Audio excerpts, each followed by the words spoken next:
Autre point de l'actualité, il n'y aura pas de boycott des examens scolaires cette année. La menace de boycott a été levée grâce à un accord trouvé entre le ministère de l'Éducation nationale et de l'alphabétisation et la coordination nationale des syndicats de l'éducation. Le protocole d'accord a été signé cet après-midi même par les deux parties après 4 mois de négociations. Plus de précisions avec Gérard Sommet et Omar Zombri.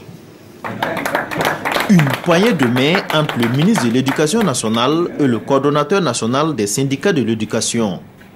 Ces deux partenaires viennent de trouver un accord à la suite d'une négociation entre le gouvernement et les syndicats de l'éducation entamée depuis février dernier en vue de la révalorisation de la prise en charge des examens.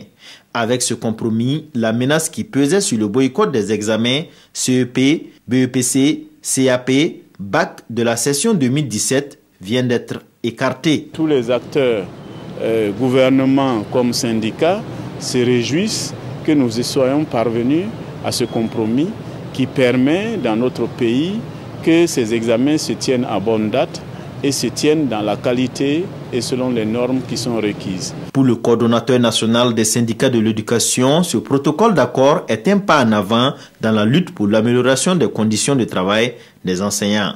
Sa mise en application entraînera des augmentations des frais de prestation dans la correction des copies. Cette année, les copies du CEP passent de 150 à 200 et l'année prochaine à 250.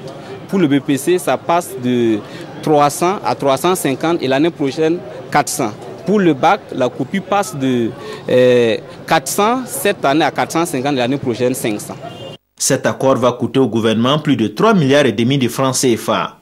Wen Yamzongo a rassuré et exhorté tous les enseignants mobilisés pour ces examens à continuer le travail afin de permettre aux 746 000 candidats, tous examens confondus, de passer leurs examens dans la quiétude.